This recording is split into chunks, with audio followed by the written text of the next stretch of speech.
سلام سلام، نتمنى تكونوا بخير وعلى خير بصحه جيده ان شاء الله. كيف ما كتشوفوا لا فيديو اللي فات وجدت معكم التزيين ديال الفينانسي، واليوم ان شاء الله باذن الله غادي نوجد معكم طريقه التحضير الفينانسي اللي كيجيو ناجحين. غادي نعطيهم لكم بمقادير مضبوطه، يعني غادي ينجحوا معكم من اول مره، وغادي نعطيكم الكميه ديال بلاطو يعني ديال 48 حبه. اهم حاجه النصائح ديال لي فينانسي اللي كيخليوه ناجح. كيف ما كتشوفوا كيجيو بحجم واحد والمذاق يا سلام. اول حاجه على بركه الله كنحتاجو 225 غرام البودره ديال اللوز، 225 غرام ديال السكر كلاصي سبيسيال، 105 غرام ديال الدقيق الابيض، 3 غرام ديال الخميره ديال الحلويات، وقبصه ديال الملح. غادي نخلطوا النواشف ديالنا مزيان. من بعد غادي نضيف 252 غرام ديال بياض ابيض البيض.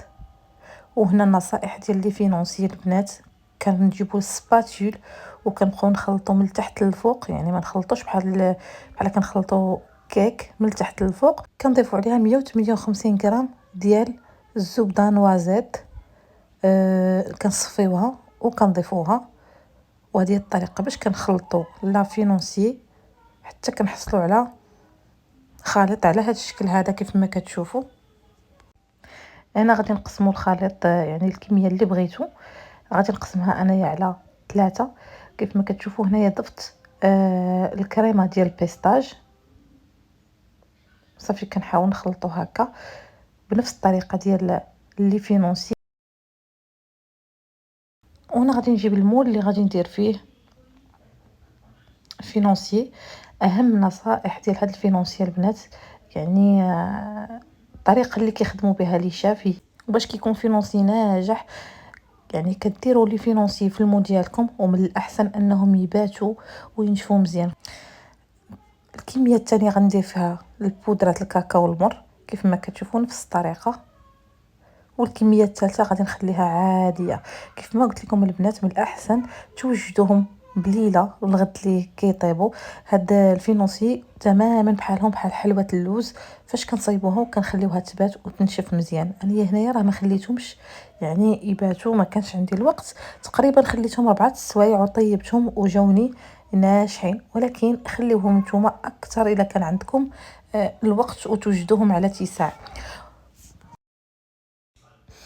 صافي البنات، من بعد ما كملت الموس السيليكون ديالي ضروري ما نهزوه على هذا الشكل هذا باش كيشد الحجم ديالو. بالنسبه للفران غادي نشعلوه وغنديروه على 170 درجه، ما تزيدوش اكثر وما تنقصوش باش كيطيبوا لكم هما هادوك. هنايا كيف ما كتشوف زدت لوز كونكاس. وهادو لي فينونسي من بعد ما خرجتهم في الفران، النصيحه الثانيه هي ضروري كيف ما كتخرجوهم من الفران كيف ما كتحيدوهم وكتدخلوهم للمجمد. من الاحسن ديروهم على اتساع وخليهم في المجمد حتى تبغيو يعني توجدوهم، عاد كتجبدوهم وكتقادوا الديكوراسيون ديالكم كيف ما بغيتو. شوفوا البنات راه كيجيو روعه صراحه. ومن هذا الفيديو هذا كنجاوب واحد السيده اللي خلات لي كومونتير وقالت لي واش نقدر نوجدهم ونخليهم في المجمد. بطبيعه الحال تقدري تخليهم في المجمد وما غادي يوقع لهم والو.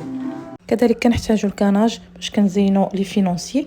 هنايا كنحتاجوا شوكولا سوداء 55% كاكاو، ومن بعد غادي نذوبوهم وغادي نزيدوا عليهم 80 ملي ديال الكريمه تكون دافيه. غادي نخلطوها ونخليوها واحد شويه كترتاح، ومن بعد غادي نزين بها لي فينونسي كيف ما كتشوفوا. حاولت نبسط لكم ونفهمكم يعني بجميع الخطوات اللي استعملت باش هكا كتنجح معكم. صافي هنايا كيبقى ليا غير التزيين. غادي نستعمل الشوكولا والنوغا اللي خدمت معكم في الفيديو قبل. كنتمنى على فيديو ديال اليوم ينال الاعجاب ديالكم وتكونوا فهمتوا طريقه الشرح ولا تبعتوا الخطوات، يعني نفس المقادير المضبوطه غادي تنجح معكم. السلام عليكم.